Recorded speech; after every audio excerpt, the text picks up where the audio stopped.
তো hey guys, welcome to my new blog. তো guys, এখন আমি আছি ছাদে। ছাদে উঠে বসে আছি এখন।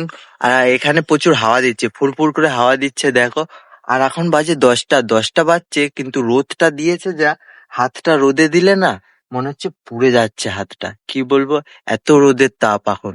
10টা বাজে এতেই, তাহলে দুপুর 12টা হলে কি হবে বুঝতে পারছো? আর দেখো গাইস, এটা আমাদের ছাদ। এদিকে গাছগুলো আছে দেখো। তো গাইস, এইটা আমাদের ছাদ।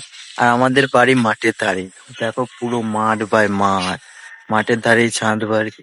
আর এদিকে আছে পুকুর। পুকুর আছে এখানে, গাছগুলো আছে বলে দেখা যাচ্ছে না। পুকুরটা দেখো, দূরে দেখতে পাবে পুকুর এদিকে আছে। এখানে পুকুর আছে।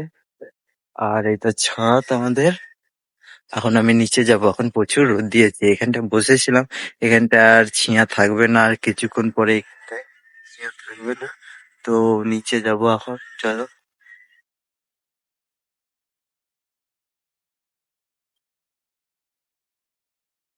গেটটা গাইস লাগিয়ে দিই।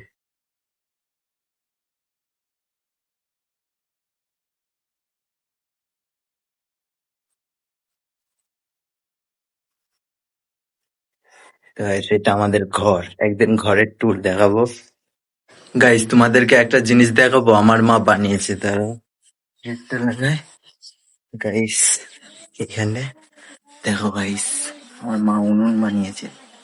উনুনটা দেখছো কেমনে মডেল করেছে উনুনটা। মাটির উনুন বানিয়েছে। কালকে বানাচ্ছিল, ভেঙে গিয়েছিল কালকে। কালকে এখানটা ভেঙে গিয়েছিল। আজকে মনে হয় মাটি দিয়ে আবার বানিয়েছে গাইস। দেখো।